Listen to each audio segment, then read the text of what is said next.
Greetings, Cyclone hockey fans, and welcome to another edition of the Al Murdoch Show. I'm your host, Kevin Way, and I'm joined, per usual, by Cyclone hockey general manager and head coach, Dr. Alan Murdoch. As always, Coach, I'll ask you before we get started, any comments? Oh, man, alive. It's going to be a great week. We've had a good couple of weeks, the past couple of weeks, sweeping Kent State at home and then sweeping Illinois on the road. So the boys are learning how to do it at home or on the road, so more of the same coming up this weekend and next weekend. Absolutely. We have a pretty good show in store for you. We'll be joined a little bit later by Cyclone Hockey Player of the Week, Paul Karras, and we'll also discuss this weekend's upcoming games against Robert Morris University, as Coach mentioned. But first, as Coach also mentioned, we have an exciting and important weekend against the University of Illinois Fighting Illini to discuss. Team traveled to Champaign-Urbana and to face longtime Central States Collegiate Hockey League rival, arch rival, in fact, Illinois, and as you mentioned, swept them in their own barn. So we shouldn't call it a barn. It's actually a pretty nice facility. That hasn't happened in a while, so let's talk about the importance of that sweep and then kind of what it says about the Cyclones this season. Oh, you bet. Felt our team played extremely well. Real solid weekend. Illinois is a tough place to play. They call it the Pond. That's the nickname for their ice arena because it is a huge pond. It's 115 feet wide, which is 30 feet wider than our ice arena. And so you have to make adjustments, and we did during the week. We had lots of drills where we moved our net over and gave the feel for the players of what it would be like in Illinois' arena. Illinois is very well coached. Chad Castle, has been coaching them for about 12 years. He's won 2 national championships, 2005, 2008. He's considered one of the best in the ACHA. He was my assistant coach in 2001 at the World University Games. Later went on to become the head coach at the World University Games in 2005 and 2007. So he's got great experience. He's done a lot of work with USA Hockey, and he's also got a good staff that does very good recruiting.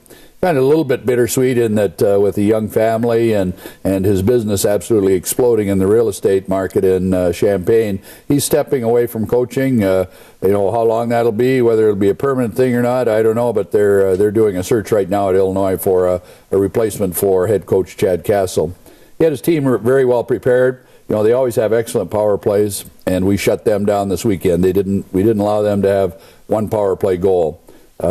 They always have excellent penalty killing, and their penalty killing worked well because they didn't allow us a power play goal. So all goals were at full strength. There was a couple that were right at the time that the penalty or the power play ran out, but real close games. In reality, we had to come from behind in both to win them. 4-2 on Friday night and 2-1 on Saturday night. But 2 good wins at the Pond. I don't keep track of the records that well, but somebody told me it's been 7 years since we swept Illinois at Illinois, so I think it was long overdue. Mentioned about Friday, the 4-2 win, and that, of course, involved coming from behind. The 3 quick goals, 3 goals in the third period in the span of 1:43. I guess in your mind, and maybe even the rest of the coaching staff's mind, what were the keys to scoring those 3 quick goals and then coming with that victory? Well, I think it was a matter of applying pressure in the offensive end, especially offensively, getting shots on their net and being present for any rebounds. And I think that was the case. Kazak's goal was a rebound goal. Dominic Toigo got a great goal from the point. That ended up being the game winner, and I think the goaltender was screened to a degree. And that's what it takes. Good hustle to the net, crashing the net, so to speak. Not really crashing the net, but getting into that territory of the offensive zone and keeping guys clear at our end of the rink so they couldn't do the same to us. Absolutely. Saturday night, the team followed up Friday nights with another, as you mentioned, 2-1 win. Both games pretty close. The score for the shots and goal for Friday night, an even 30-30, so that was obviously a close game. The score on Saturday, very close shots, pretty close too. So unlike the previous weekend where the team had fairly convincing victories against Kent State, close victories again. I guess is that what we can expect heading forward for, say, the Central States Collegiate Hockey League tournament and the national tournament? And I guess what sort of preparation does that weekend against Illinois give you for those two tournaments? Yeah, I met with our coaching staff earlier this week, and I said, in reality, our goaltending is outstanding. Paul Karras is doing an outstanding job. He's our player of the week this week. Our defense is playing real solid, being real stingy on giving the other team the opportunity to be in high-scoring, high-percentage areas. The area that we need just a little bit of work on is the offensive end of the ice, getting quality shots, getting quality rebounds. I think we're just a little bit light there. Even though we got 30 shots on Friday night, I think we're a team that can get 40 shots. Saturday night, we only got 25 shots, so Illinois was shutting us down to a degree. So we're probably lucky to get out of there with the win, and it was a good goaltending and good defense that held us there to pick up the second win in the sweep.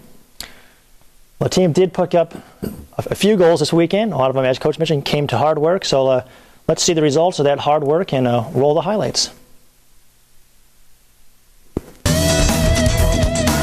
Starting with Friday night's goals.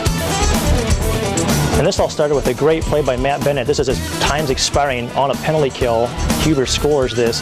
But if Matt Bennett doesn't make that tip of that attempted pass out of the zone, that play doesn't happen. So hats off to Matt Bennett. You bet. Huber really hustled. All season, Huber's been a great addition to the team. There's J.P. Kasak following up his shot. Following your shot. Great rebound goal.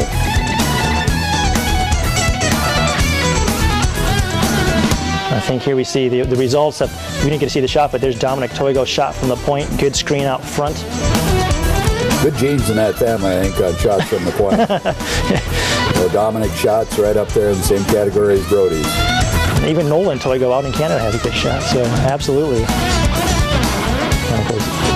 Saturday night's goal, this one, the goal scored by John Fable. Chris Kikulia created shorthanded driving the net. Well, not shorthanded, but single-handedly almost driving the net. And there's the second goal of the night, which proved to be the game winner. Another one right around the net. So you bet. Lots of activity there, and that's what we have to have more of. You already mentioned a little bit about how the rink, the pond, is 30 feet wider than a standard NHL rink, which is what the Ames Ice Arena is. And that's also an extra 15 feet wider than an Olympic rink. So this is an extremely large ice surface. Talk a bit about why their surface is so big, and then talk also about how that changes things defensively, because the ability for players on Olympic ice sheets to charge the corner is less, let alone one that's even 15 feet wider than that. You bet. It's a unique rink in that it was built many years ago, and they kept in mind all the different ice activities that could occur. And one of the major activities that building has been used for is speed skating. And actually, it's the home of world-famous Bonnie Blair, who won a gold medal at the Olympics, and that's the site that she trains at. So it's still used a tremendous amount. They've got all the big cushions that they put out on the ice for the speed skaters to run into if they happen to fall. And, that's the primary reason that they have a wide ice surface. It's not bad for minor hockey in that they can play cross-ice games and get more games in than most arenas. For hockey, you definitely have to be a skating team, and I think we're a skating team. The players are yet to really show it to me, but I think we've got good speed if we really turn it up a notch. Certainly. As fans might have noticed from the highlight footage, the stands, the bowl, so to speak, is raised above the ice surface, so especially the fans in the first couple rows can really look down, including onto the opposing team's bench. So over all the years of going to Illinois, are there any good stories involving the fans? Oh, you bet. I guess you can repeat on camera. There's been lots of stories. The fans love it, that they're over top of the ice and over top of the benches, and they can easily accidentally spill coffee down, they can spit down, they can drop debris down on the players below, and it's distracting, but I told the players that, and I said, really, we can make it to our advantage. It'll get us pumped up, and I think it really did. But lots of enthusiasm. They had big crowds both nights, and that's a big advantage for Illinois, having a building like that, being familiar with the ice and having the backing of the crowd. But we'll be back home this weekend, and we've got a great crowd at our place, and I like ours. Our building's good. It's a little bit newer, and the visibility lines are a lot better, and the benches are a little roomier, and not affected by the fans as much. The more you travel around, the more you realize the Ames Ice Arena is a pretty nice arena. Well, we need to take our first commercial break of this episode. After the break, we'll be joined by Cyclone Hockey's Player of the Week, Paul Karras. And as Coach hinted at, later on we'll be previewing this weekend's matchup against Robert Morris University. So stay tuned, and I'll be with you right at the end of these brief messages.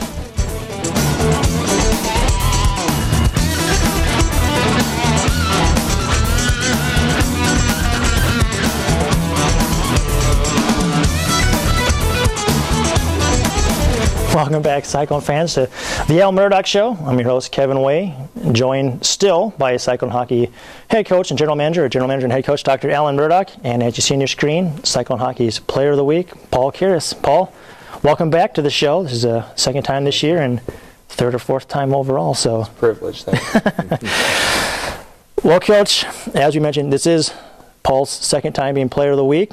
Previous time was after a stellar performance in net against Arizona State on the road, third ranked at the time and still third ranked. But talk a little about how it is this week that Paul's earned the honors again. Yeah, Paul is a student of the game, is what I would refer to him as. He studies the game real hard. He's very focused. He knows exactly what to expect and how to play, and what to expect from his teammates.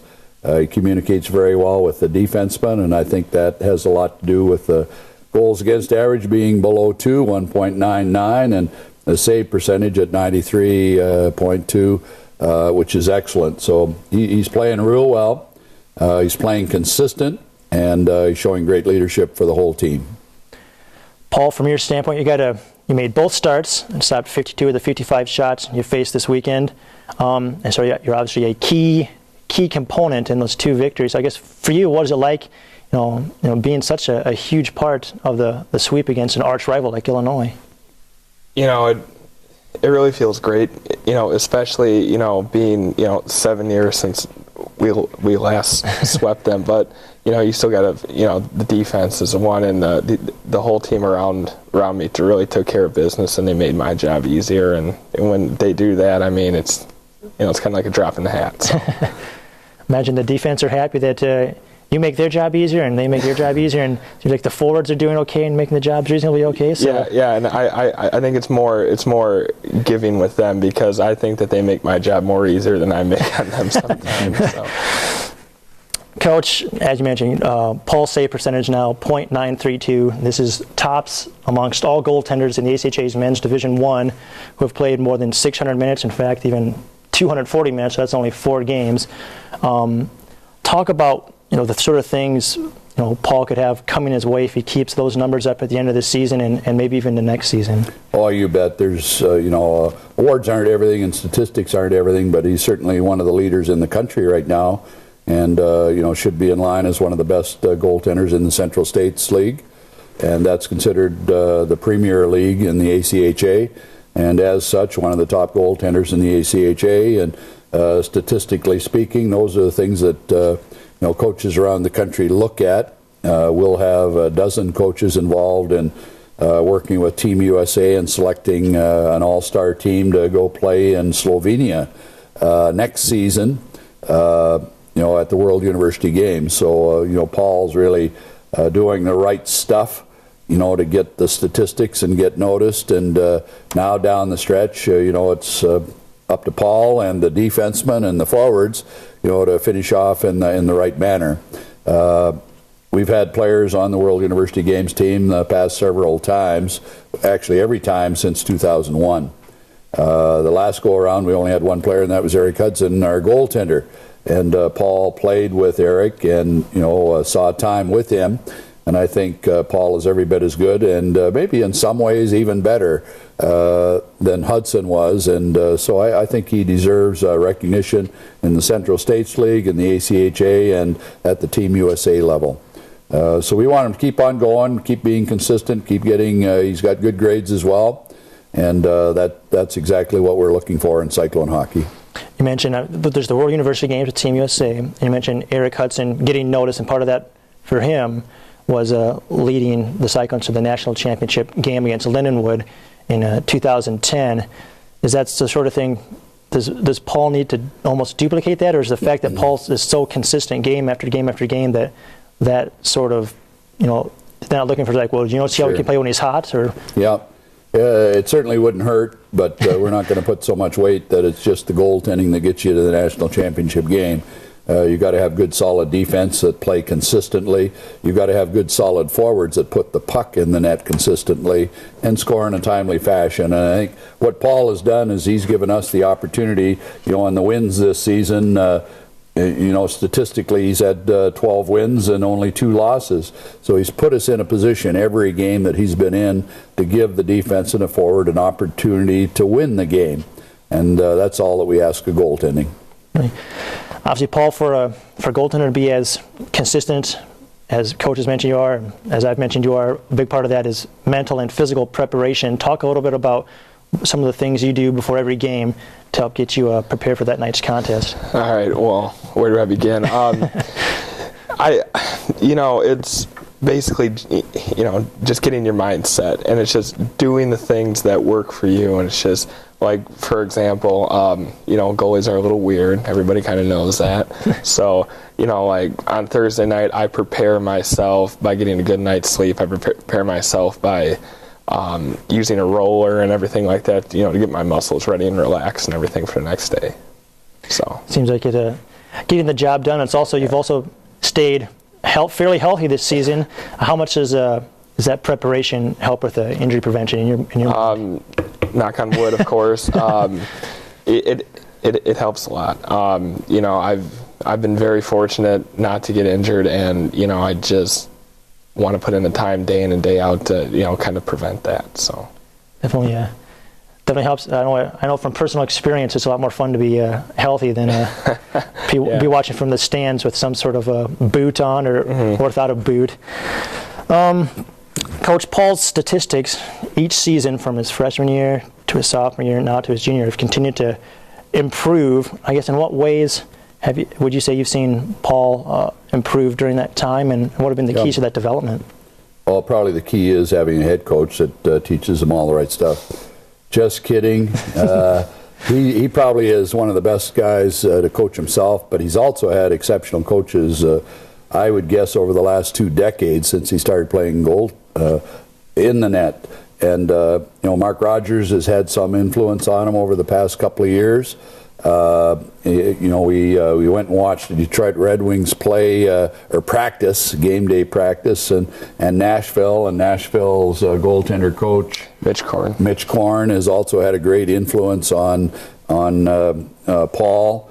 And there's lots of people that he's had coach him and offer suggestions and can tweak things. Sometimes with a goaltender, that's very important.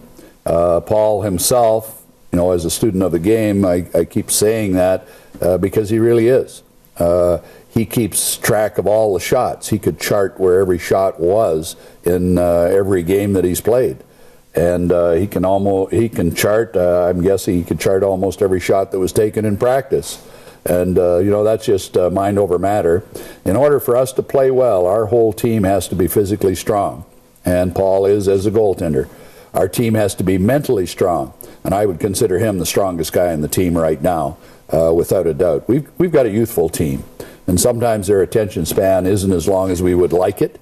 But we'd like it to be long enough that they can last a shift on the ice until they get back to the bench and get our coaching staff to offer some suggestions. But Paul is showing typically goaltenders aren't co-captains. Sometimes they get a letter, but most of the time they can't because you don't want them running out of the net to talk to the officials. You just want them to play goal. But I would consider him one of the best leaders on our team right now, on the ice and in the locker room. And so we want to keep that moving forward. Absolutely. Well, we hope that your attention span's long enough to make it through this next commercial break. After the break, we'll talk a little bit more with Paul, and we'll also preview this weekend's action against Robert Morris University. So we'll catch you on the flip side of these brief messages.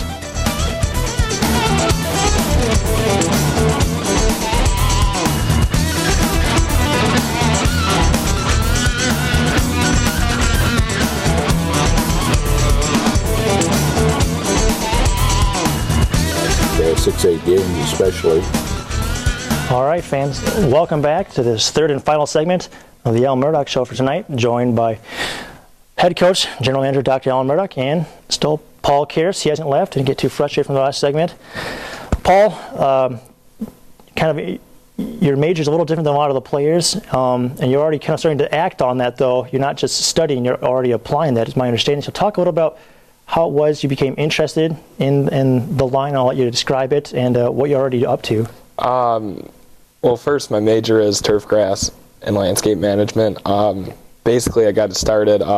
My grandpa was a landscape architect on the side. He used to kind of design people's properties, commercial sites, and all that. And I was always outside in the yard, doing something with him. So that's how I kind of got started. And I've been fortunate enough to be working in that field and have some experience. That's what I want to do. I love working outside. So. Obviously with your numbers, and you still have another a year of college hockey to go. Are you considering the potential of trying to play pro hockey like Eric Hudson, or are you looking to go into the business sooner rather than later? My feeling is kind of the business aspect will always be there. Your ability to play hockey at a high level, it won't always be there.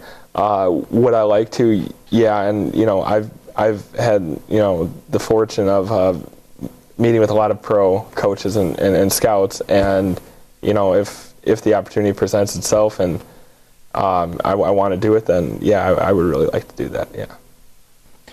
All right. Well, now before the time expires, preview this weekend's action against Robert Morris University. The Eagles come in ranked 9th in the ACHA Men's Division I. Cyclones are 7th, so we have the upper hand. But Robert Morris certainly a team that's obviously feels they have something to prove, and we have something to prove as well. So talk a little bit about the sort of team we have historically seen out of Robert Morris and what we can expect. Yeah, Robert Morris is an excellent team. They'll be as good a skating team as we'll see all season.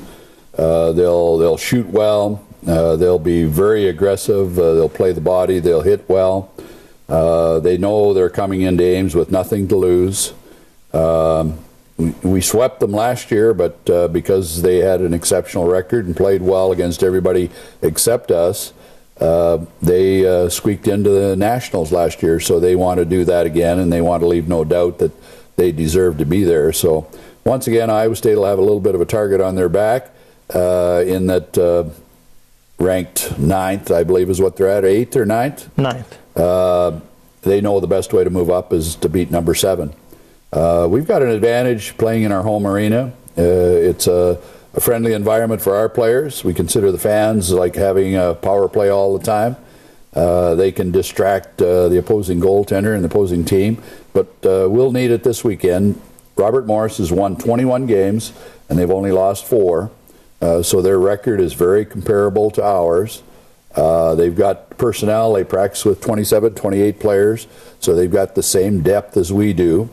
They've got players that have excellent statistics, and we'll in our scouting report we'll be able to take a look at that and be ready for them. And it's just a matter of probably the team that has the fewest errors Friday night and Saturday night is going to be the team that'll win. The team that has the best special teams, power play and penalty kill on Friday and Saturday night will win.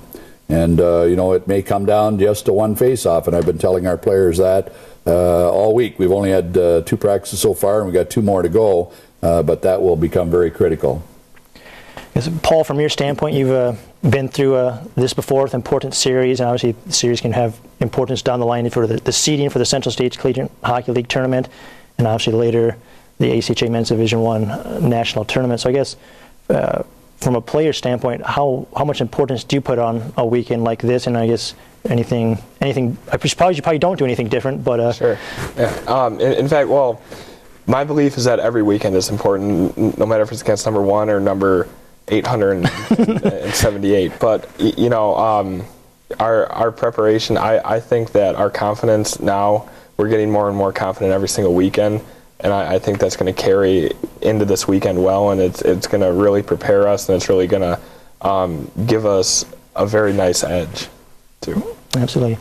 Well, Just touching real quick, Robert Morris, a program that has a number of teams to it, so it's a big part of the ACHA. It has obviously been around as long as Iowa State or Illinois. So talk a bit about the things that have helped Robert Morris make that jump and become such a respectable program. Oh, you bet. They've got a good administration. Tom Wendland is their overall general manager, and he does an excellent job. They have teams in all divisions, Division 1, 2, and 3 for men's and Division 1 and 2 for women.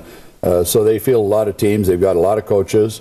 It's more like a feeder program. I know all the programs feed to Division 1, and they've got some excellent players. So it should be a great series. We've still got tickets left. People are calling in. Call 294-6164 to get your tickets. Go to our website, www.cyclonehockey, and you can get your groups in. Groups of 15 or larger can get $1 off per ticket, plus a whole bunch of other bonuses. So we'd like to thank all of our sponsors. We've got over 150 sponsors altogether, and one of the top sponsors is the sponsor of this show, Pizza Pit. And their pizza is so darn good, I can smell it coming in the door right now. Pizza Pit, they're number one.